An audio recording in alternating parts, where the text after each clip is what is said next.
আমরা বাংলাদেশের সবচেয়ে বড় ধাপ্পাস ঘুড়ি উড়াতে যাচ্ছি, যেটা আমাদের বানাতে প্রায় 3 দিন 3.5 দিন সময় লেগেছে। এখান থেকে যে একটা বিল্ডিং দেখা যাচ্ছে, তারপরে যে আমাদের ঘুড়ি ধাপ্পাস উড়ানো। চলো আমরা যাই।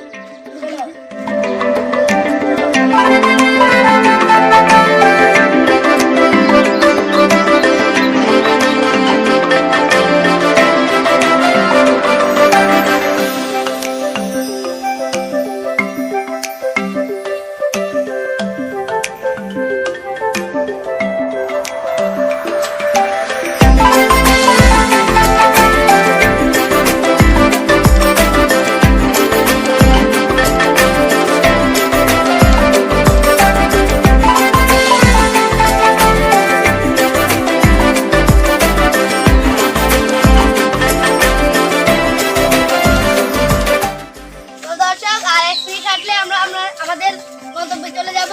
সেই জায়গায় অল টাইম বাতাস থাকে, 12 মাসে। যদি অন্য কোথাও পাতাও লয় না, সেই জায়গায় বাতাস থাকে। তো আসেন আমাদের সাথে।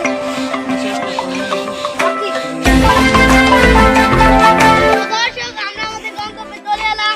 ওই তো দেখুন আমাদের গন্তব্য। দেখুন এখনো অন্যান্য কোনো জায়গায় বাতাস নেই, কিন্তু এখানে রাতের কথা লড়ছে, এখানে অনেক বাতাস। আসেন তাইলে আমাদের সাথে।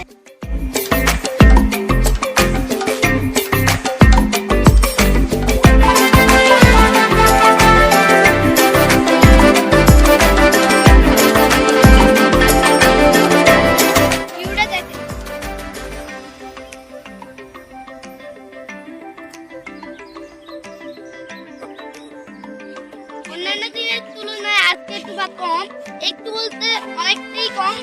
তো আমরা চেষ্টা করবো ঘুড়িটা উড়ানোর, কিন্তু উড়বে কিনা সেটা আমরা জানি না। উড়বে, অবশ্যই উড়বে। তো এখানে একটা মাঠ দেখা যাচ্ছে, মাঠের এখানে আমরা উড়াবো ঘুড়িটা। ওই শেষ মাথা পর্যন্ত নাইম ভাই ঘুড়িটা নিয়ে দৌড় দিবে। চলো চলো শুরু করা যাক।